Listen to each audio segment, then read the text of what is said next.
Hello बच्चों, good morning. मैं हूं राकेश कुमार वर्मा और आप देख रहे हैं अपना प्यारा यूट्यूब चैनल बच्चा पार्टी बेसिक। और आज आप सीखने वाले हैं मेरे साथ भिन्न और भिन्नों पर आधारित मूलभूत संक्रियाएं, यानी कि भिन्न क्या होती है और भिन्नों पे कौन कौन सी संक्रियाएं होती भिन्नों के संबंध में। आज इसको हम लोग एक बेस के रूप में, ठीक है, मूलभूत संक्रियाओं को एक बेस के रूप में, आधारभूत संक्रिया के रूप में कार्य से समझते हैं। ठीक है, चलिए देर न करते हुए शुरू करते हैं बच्चों। तो पहला शब्द जिससे आपके टॉपिक का आया है वो है बच्चों भिन्न। तो भिन्न क्या होती है, भिन्न क्या होती है, ठीक है। तो बच्चों अभी देखिए एक उदाहरण के रूप में, जैसे ये क्या है, एक गोला, और गोले को हमने दो भाग में बांट दिया है। एक भाग हमने कलर कर दिया है, ठीक है। तो एक भाग क्या है, कलर है, और एक भाग सादा है, ठीक है। तो क्या होगा, इस चीज को हम कैसे व्यक्त करेंगे, इस चीज को कैसे व्यक्त करेंगे। अगर लिखा जाए कलर भाग, कलर भाग, तो बच्चों इस जो भाग का हम करते हैं और भिन्न की संक्रिया लिखते हैं, तो हम ये देखते हैं कि इस पूरे को कितने भाग में बांटा गया है। कितने भाग में बांटा गया है, दो भाग में बांटा गया है, ठीक है। तो ये नीचे हो जाएगा दो, जितने भाग में कुल बांटा जाता है वो होता है नीचे हर हो जाता है, ये नीचे लिखा जाता है। और जो भाग कलर होता है उसको हम लिख देते हैं ऊपर, यानी कि एक भाग दो भाग, दो भाग में एक भाग कलर है, तो इसको लिखते हैं एक बटा। अगर हम इसी को ऐसे और कर देते हैं, ठीक है, और इसको ऐसे ऐसे कर देते हैं, ध्यान दीजिए। आज ये पूरा कै भाग बटा है, चार भाग में बटा है। कै भाग बटा है, देखो पहला, दूसरा, तीसरा और चौथा, चार सेम भाग में, चार समान भागों में इस सर्किल को हम डिवाइड कर दिए हैं, बांट दिए। अब इसमें कहा जाए कि कलर भाग कितना है, तो बच्चों कलर कितना है, एक दो तीन, तो और पूरा कितना है, चार। ये हो जाएगा 3/4 भाग कलर है। 3/4 भाग कैसा है, कलर है। अब पूछा जाए कि बिना कलर का या सादा भाग कितना है, सादा भाग कितना बच्चों, एक भाग है, एक, तो 1/4। बात समझ रहे हो ना। अच्छा, ये तो गोले रूप में हो गया। और अभी इसको हम इस रूप में लिखें कि जैसे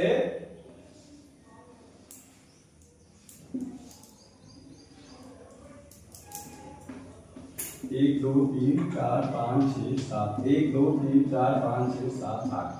हम इस भाग को कलर कर दे रहे हैं, इस भाग को कलर कर दे रहे हैं, इस भाग को कलर कर दे रहे हैं। तो बच्चों कुल कितना भाग है, ये 8। 1 2 3, देखो 1 2 3 4 5 6 7 8, कुल कितना भाग है, 8। तो जो कुल लिखा जाता है वो भिन्न के रूप में लिखा जाएगा, है ना। तो हो जाएगा आपका नीचे 8। अब कलर भाग पूछे तो 1 2 3, 8 में कितना कलर है, 3, ठीक है। अगर पूछे कि बिना कलर का भाग, तो नीचे रहेगा 8 ही, और 1 2 3 4 5, ये है सादा भाग और ये है। इस चित्र को, इस अवधारणा को जिस संख्यात्मक मान में लिखते हैं उसी को कहते हैं भिन्न। जिस संख्यात्मक मान में लिखते हैं उसी को कहते हैं भिन्न। तो ये हमारा ये अवधारणा थी, और इसको जिस संख्या के रूप में लिखेंगे ये होगी हमारी भिन्न, ठीक है। भिन्न में दो चीज होता है, एक होता है अंश और एक होता है हर। ऊपर वाले को कहते हैं अंश, जैसे हम लिखते हैं 5/8, ये कहलाता है बच्चों अंश, और ये कहलाता है हर, न्यूमरेटर एंड डिनोमिनेटर। चलिए आगे बढ़ते हैं। तो भिन्न की बात तो समझ में आई। अब बढ़ते हैं भिन्नों पर आधारित मूलभूत संक्रियाएं। आप जानते हैं मूलभूत संक्रियाएं क्या होती हैं, मूलभूत संक्रियाएं क्या है? बच्चों, जो गणित की मूलभूत संक्रियाएं हैं, तो वैसे सामान्य रूप में अगर हम गणित का नाम लेते हैं, गणित शब्द ही आता है, तो जहन में, दिलो दिमाग में, मस्तिष्क में क्या आता है? जोड़ आता है, गुणा आता है, जोड़ आता है, घटाव आता है, गुणा आता है, भाग आता है, यही चीजें तो आती हैं। ठीक है, और पूरी गणित आपकी जोड़ घटाव गुणा भाग पे ही आधारित है ना? अगर आपको अच्छे से जोड़ करना आ गया, अच्छे से गुणा करना आ गया, अच्छे से भाग करना आ गया, अच्छे से घटाव आ गया, तब आपको गणित में कोई आगे परेशानी नहीं होगी। आप हर समस्या, गणित की हर समस्या को आप सॉल्व कर देंगे। ठीक है, तो चलिए, तो इसकी मूलभूत संक्रिया क्या है बेटा? जोड़, घटाव, गुणा और भाग। ठीक है, तो आज हम इसकी संक्रियाओं के बारे में, आप जोड़ घटाव गुणा भाग ये सब अच्छी तरह से जानते हैं, लेकिन भिन्नों का जोड़ घटाव गुणा भाग कैसे होता है, आइए हम फटाफट इन चीजों को सीखते हैं। आप लोग मन लगा के देखिए, चीजें बहुत आसान हैं। ठीक है, समझ में आ जाएंगी। अब देखो, पहला चीज भिन्नों का जोड़। हम बात भिन्नों की कर रहे हैं, तो भिन्नों की मूलभूत संक्रियाओं में पहले आता है भिन्नों का जोड़। क्या था बच्चों? भिन्नों का जोड़। तो सबसे पहले क्या देखते हैं? जोड़ या घटाव दोनों साथ में चलता है, हम दोनों साथ, जोड़ और घटाव दोनों साथ में चलता है। ठीक है, तो पहला क्या होता है? इसका जो पहला नियम है, यदि हर समान हो, यदि हर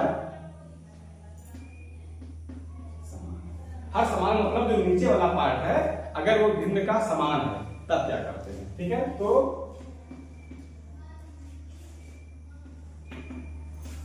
अंशों को जोड़ या घटा लेते हैं। अगर जोड़ने की बात कर रहा है तो जोड़ देंगे, और घटाने की बात कर रहा है तो किसमें से क्या घटाना है, उसमें से उसको घटा देंगे या घटा लेते हैं। और फिर हर वही लिख देते हैं पूर्व में, जो हर वही लिख देते हैं, जो पूर्व पहले हर है वही क्या करते हैं बच्चों? वही हर लिख देते हैं। अब देखिए इसको कैसे उदाहरण में समझिए।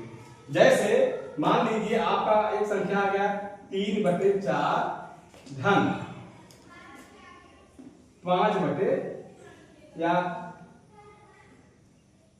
1/4 कर लीजिए। ठीक है, 3/4 धन 1/4, तो जोड़ने वाला हो गया। और इधर यही चीज हम 3/4 ऋण 1/4। आप इन भिन्नों में देख रहे हैं 3/4 इसका हर 4 है, 1/4 इसका भी हर 4 है। बातें कर रहे हैं जब हर समान हो। देखिए इधर घटाव का प्रश्न है, इसमें भी हर समान है, इधर जोड़ का प्रश्न है, इसमें भी आपका हर समान है। तो क्या करेंगे? अंशों को जोड़ या घटा लेते हैं। अगर जोड़ने की बात कर रहा है तो अंशों को जोड़ लेंगे, हर वही लिख देंगे। कौन? यही पुराना वाला। अब बच्चों देखो क्या हो जाएगा ये, तो हर वही है तो हर बटे 3 लाएंगे, हर लिख देते हैं आपका 4, पुराना वाला ही हर 4 हो जाएगा। अब क्या करेंगे? अंशों को जोड़ या घटा देते हैं। तो जोड़ की बात हो रही है तो 3 और 1, 3 1 4, तो बच्चों कितना आ गया? 4/4। बात समझ में आ गई? आगे देखते हैं घटाने की प्रक्रिया। आप देखिए हर समान है तो क्या करेंगे? हर वही लिख देंगे, 4 ही। अब क्या करेंगे? घटाने की प्रक्रिया है, 3 में से 1 घटाना है, तो 3 में से 1 निकल जाए, कितना बचेगा बच्चों? अलग बात है, इसको काट पीट के और आगे बढ़ाएं, वो आगे बताया जाएगा। ये बात समझ में आई कि नहीं आई? समझ में आई कि नहीं आई? अगर भिन्नों के हर समान है तो अंशों में अगर जोड़ने की प्रक्रिया कर रहा है तो जोड़ देंगे, और घटाने की प्रक्रिया की बात कर रहा है तो हम घटा देंगे। ठीक है, अब देखिए ये तो बात आ गई। ये बात समझ जाएगी नहीं? जब हर समान हो। ठीक, और दूसरा क्या है? जब हर समान ना हो, समान ना हो तो क्या करते हैं? तो क्या करते हैं? हरों को समान बना लेते हैं, हरों को समान करते हैं। क्या करते हैं बच्चों? समान करते हैं, यानी कि हरों को एक समान संख्या के रूप में ले आते हैं। ठीक है, इसके लिए हम कौन सी विधि अपनाते हैं? लासा पढ़े होंगे आप। ठीक है, आगे भी क्लियर हो जाए क्या करते हैं। जैसे 2/3 धन 5/4, 2/3 धन 5/4। ध्यान से समझिएगा। अब क्या है दोनों का हर अलग अलग है कि एक ही है? अलग अलग है। तो हम क्या करेंगे? हरों को समान करेंगे, हरों को समान करेंगे। इसके लिए लासा यानी लासा विधि से हम क्या करेंगे? हरों का लासा निकालेंगे। तो 4, 3 और 4 का लासा निकालेंगे। तो बच्चों देखिए दोनों संख्याएं कैसी हैं बताया गया था, को प्राइम है, अभाज्य है। जब दो संख्याएं सह अभाज्य होती हैं तो उनका जो एलसीएम आता है दोनों का गुणनफल होता है। जैसे इसका 3 और 4 का जो लासा आएगा वो 12 आएगा। क्या आएगा बच्चों? 12 आएगा।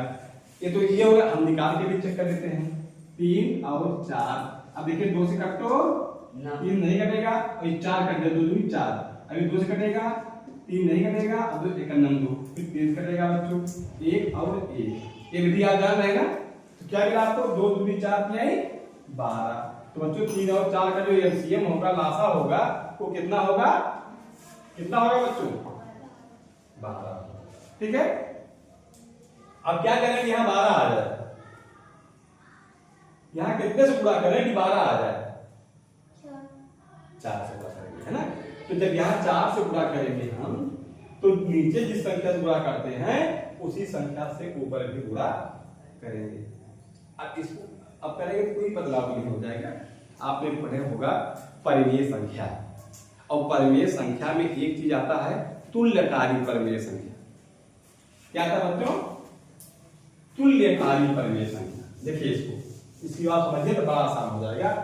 अभी एक संख्या आपकी और आ जाएगी। ठीक है, तुल्यकारी परिमेय संख्या। जैसे हमने परिमेय संख्या क्या आपने परिभाषा पढ़ा है? ऐसी संख्या जिसको p बाई क्यू के रूप में यानी भिन्न के रूप में लिखा जाए। तो एक्चुअल में जो परिमेय संख्याएं होती हैं वो भिन्न संख्याएं ही होती हैं।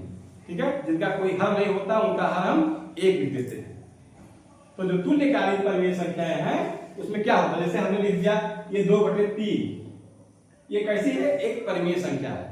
अगर इसकी मुझे तुल्यकारी परिमेय संख्या निकालनी होगी तो क्या करेंगे? किसी भी प्राकृतिक संख्या से इसमें हम गुणा करते चले जाएंगे। किसमें? अंश और हर में, दोनों में एक ही संख्या से गुणा करेंगे। जैसे अब इसमें अगर 2 से गुणा कर दो, है ना, तो दोनों में गुणा करो तो 2 से 2 दूनी 4, 2 तिहाई 6। बात समझे? अगर 2/3 है, इसको 3 से गुणा करो, जितने से ऊपर गुणा करो उतने से नीचे गुणा करो। तो 3 दूनी 6 और 3 त्रिका 9। अब 2/3 है आपका, यहाँ 4 से गुणा करो, 4 दूनी 8 और 4 तिहाई 12। तो देखो मूल संख्या हमारी क्या थी? 2/3 थी। मूल संख्या क्या थी? 2/3 थी। और 2/3 से ये सारी संख्याएं मिली हुई, ये मिली है, ये मिली है, ये मिली है। तो 2/3 की क्या है? तुल्यकारी परिमेय संख्या है। कैसे बेटा? तुल्यकारी परिमेय संख्या है ना। तो इनके मान में कोई परिवर्तन नहीं होता है, इनके मान में कोई परिवर्तन नहीं होता है। इसको एक उदाहरण के रूप में और समझिए, और चीजें क्लियर हो जाएंगी। आप बताओ, जैसे आपके घर में 2 बच्चे, तुम 2, एक भाई हो एक बहन हो, ठीक है, और पापा लाए बाजार से 1 सेब। पापा कितने लाए बाजार से? 1 सेब लेकर आए। या यूं कह दीजिए कि घर में 2 लोग हैं, या ये ठीक है, घर में कितने लोग हैं? 2 लोग हैं, ठीक है, और सेब कितनी आ रही है? 1 आ रही है। तो दोनों बच्चे कितने कितने सेब पाएंगे? यानी कि 1 सेब ये है तो कितनी पाएंगे? आधा पागे सृष्टि और आधा पागे अनुराग, है ना। अब सृष्टि का भाग कितना है, पूरा कितना है, 2 भाग बटा गया 2, और सृष्टि कितना मिला 1, तो 1/2 सृष्टि को मिला और 1/2 अनुराग को मिला। बातें समझ आ रही है। तो 1/2 को क्या कहते हैं, आधा। 1/2 क्या कहते हैं, आधा। तो जैसे हमारी संख्या अब 1/2 हो गई, आधा हो गया, ठीक है। अब इसी चीज को समझना है तुल्यकारी परिमेय संख्या के रूप में। अब बताओ, अगर आपके घर में 4 लोग हों, आपके घर में कितने लोग हों, 4 लोग हों, और सेब 2 आ जाए। अब बताओ, अगर 2 लोग थे तो 1 सेब आई, तो कितना कितना मिला, आधा आधा मिला। अगर 4 बच्चे हों और 2 सेब आए, तो बताओ एक बच्चे को कितनी सेब मिलेगी, यानी कि देखो 1/2 भी है, क्या है, आधा। ध्यान दीजिएगा। और जब 1/2 में हम क्या किए, 2 से ऊपर गुणा किए, 2 से नीचे गुणा किए, है ना। क्या हो जाएगा, 2 × 2 और 2 दूनिया 4, हमें क्या मिला 2/4। 2/4, 4 बच्चे हैं, 4 बच्चे हैं और 2 सेब आई है, तो कितना मिलेगा एक बच्चे को, आधा आधा। अच्छा, अब इसे हमारा 1/2 था, अब इसमें हम 3 से गुणा कर देते हैं, 3 से ऊपर 3 से नीचे, तो 3 × 3 और 3 दूनिया 6। अब बताओ माय डियर कि अगर 6 बच्चे हैं, 6 बच्चे हैं और सेब 3 आ रही है, अगर 6 बच्चों में बांटना है 3 सेब को, तो हर एक बच्चे को कितनी कितनी सेब मिलेगी, आधा। यहां पर भी आधा आ गया ना, बात समझ में आ रही है। अच्छा, यही 1/2 है, अब इसमें हम 4 से गुणा कर दे रहे हैं, ऊपर 4 करना 4 और 4 दूनिया 8। अगर 8 बच्चे हैं और 4 सेब आ रही है, तो हर एक बच्चे को कितना मिलेगा, आधा। तो देखिए, चाहे अब हमारी मूल संख्या 1/2 थी, अब 1/2 में 2 से गुणा किया गया ऊपर नीचे, 3 से गुणा किया गया ऊपर नीचे, और 4 से गुणा किया गया ऊपर नीचे, तो ये जो भिन्न है ये संख्यात्मक मान में बदल रहा है। 1/2 था, 2/4 हो गया, 3/6 हो गया और 4/8 हो गया। लेकिन इसका जो मूल भाव था आधा आधा का, वो बदला नहीं बदला। यानी कि भिन्न का जो मान होता है, ऊपर नीचे हम किसी भी संख्या से गुणा कर दें, लेकिन भिन्न के मान में कोई परिवर्तन नहीं होता। इस प्रकार एक भिन्न में, एक परिमेय संख्या में हम ऊपर नीचे, अंश और हर में एक ही समान संख्या से, चाहे जिस संख्या से गुणा करेंगे, तो जो भी संख्याएं आगे मिलती जाएंगी उनके मान में कोई परिवर्तन नहीं। बात समझ आ गई। वही चीज अब आते आ जाते हैं अपने काम पे, इसे कहते हैं तुल्यकारी परिमेय संख्या, ठीक है। अब देखो, अब क्या करेंगे, यहां 12 लाना है, कितने से गुणा करेंगे, 4 से, तो और 4 से नीचे गुणा करेंगे तो 4 से ऊपर भी करेंगे, नहीं तो इनका मान खराब हो जाएगा। अब 4 दूनिया 8/4 किया ही। अब बताओ बच्चों, यहां पे 4 है, तो 4 को 12 बनाना है, तो कितने से गुणा करेंगे, 4 को 12 बनाना है, 3 से गुणा करेंगे, ठीक है। तो यहां 3 से गुणा करेंगे, तो ऊपर कितने से गुणा करेंगे, ऊपर भी 3 से ही करेंगे, क्योंकि जिस संख्या से नीचे गुणा करेंगे उसी संख्या से ऊपर गुणा करेंगे। इधर क्या बनेगा, 5 3 5 15/4 किया। अब बताओ माय डियर, हर समान हो गया कि नहीं हो गया, तो वही कहा गया है, जब हर समान ना हो तो हर को क्या करते हैं, समान कर लेते हैं। हर को क्या करते हैं, समान कर लेते हैं, ठीक है। और समान करने के लिए हम हरों का लासा ले लेते हैं, उसी लासा के बराबर हरों को ले आते हैं, कैसे, गुणा करके ऊपर नीचे। अब बताओ बच्चों, हर समान हो गया, हर क्या हो जाएगा, 12 ही रहेगा, ठीक है। अब 15 और 8 जुड़ रहा है तो 8 15 8 23। तो बच्चों क्या आ गया उत्तर आपका 23/12। क्या आ गया 23/12। ये रहा आपका भिन्नों का जोड़। क्या रहा बच्चों असमान हर वाली भिन्नों का जोड़। अब हम बात करते हैं जैसे 1/2 ऋण 4/6। 1/2 ऋण 4/6। ठीक है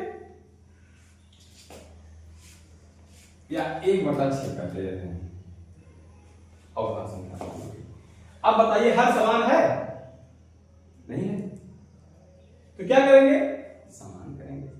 समान करने के लिए क्या करेंगे इनका लासा निकालेंगे। तो 2 और 6 का जो लासा होगा वो कितना आएगा 6 ही आएगा क्योंकि लासा माने होता है वो छोटी छोटी संख्या जो दोनों से कट जाए। तो 6 जो है 6 से कटेगी और 2 से भी कट जाएगी। ठीक तो यानी कि यहाँ पे 6 लाना है तो 2 में कितने से गुणा करेंगे 6 हो जाए 3 से। तो 2 गुणे 3 और ऊपर कितने से गुणा करेंगे 3 से ही। अब बताओ यहाँ 6 लाना है 6 तो है ही है यहाँ पे कुछ नहीं करेंगे। तो अब क्या आगे एक अगली लाइन क्या हो जाएगा 3 एकम 3 अपान 3 गुणिया 6 ऋण 1/6। 1/6 अब हर समान हो गया ना क्या करेंगे हर वही लिख देंगे। और फिर ऊपर अगर जोड़ हो रहा है पिछले सवाल में आपने देखा जोड़ दिए इस सवाल में क्या हो जाएगा घटाओ। तो 3 में से 1 घट जाएगा 3 में से 1 गया 2। उत्तर कितना आ गया आपका 2/6। ठीक है पता चला भिन्नों का जोड़ और भिन्नों का घटाव। अभी जो इसमें और सारे आगे उदाहरण आएंगे आगे जो कॉम्प्लिकेशन आएगी ठीक है जो कठिनाई आएगी उसको उस सवाल के माध्यम से फटाफट दूर करते चले जाएंगे। लेकिन मेन चीज आपका यही है। अब भिन्नों का जोड़ भिन्नों का समझ में आ गया। अगर हर समान है तो तुरंत निपटा देते हैं और अगर हर समान नहीं है तो हर को समान करके तब निपटाते हैं।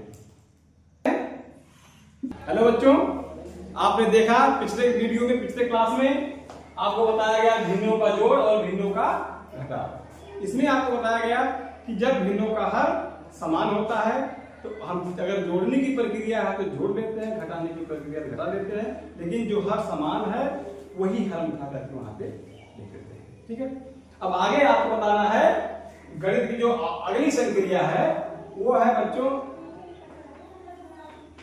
भिन्नों का गुणा। क्या है बच्चों भिन्नों का गुणा। ठीक है तो भिन्नों के गुणा में क्या होता है जैसे हम कोई भिन्न लेते हैं 3/4 कोई भिन्न हम क्या ले लिए 3/4। ठीक है बच्चों अब देखिए आप क्या हो गया 3/4 एक भिन्न हमने ले 3/4 और इसमें मुझे सपोज पूरा करना है 6/7 से। ठीक है दो भिन्न हमारी हैं 3/4 और 6/7। ठीक है अब क्या करेंगे भिन्नों के गुणा में सिंपल चीज है ऊपर को ऊपर लपेट देते हैं और नीचे वाले को नीचे लपेट देते हैं। क्या करते हैं ऊपर को ऊपर लपेट देते हैं नीचे को आइए लपेट देते हैं। तो 3 और 6 को लपेट देंगे 3 6 3 18 यानी कि अंश का गुणा अंश में हर का गुणा हर में। तो 6 3 18 और 7 चौको 28 18/28। ठीक है इसको सरलीकरण की प्रक्रिया अलग होती है वो आपको आगे बताया जाएगा। लेकिन इस प्रकार जो भिन्न का गुणा करते हैं हम प्रक्रिया यही है क्या है कि अंश का गुणा अंश में हर का गुणा हर में। चाहे एक भिन्न हो 2 भिन्न हो 3 भिन्न हो 4 भिन्न हो कोई फर्क नहीं पड़ता है। अब देखिए एक उदाहरण और आप देखिए आगे बढ़ते हैं जैसे 1/2 गुणे 3/2 गुणे 4/5 गुणे 7/8 4 अंक पूरा हो गया ना। अब क्या करेंगे बच्चों अंश का गुणा अंश में हर का गुणा हर में।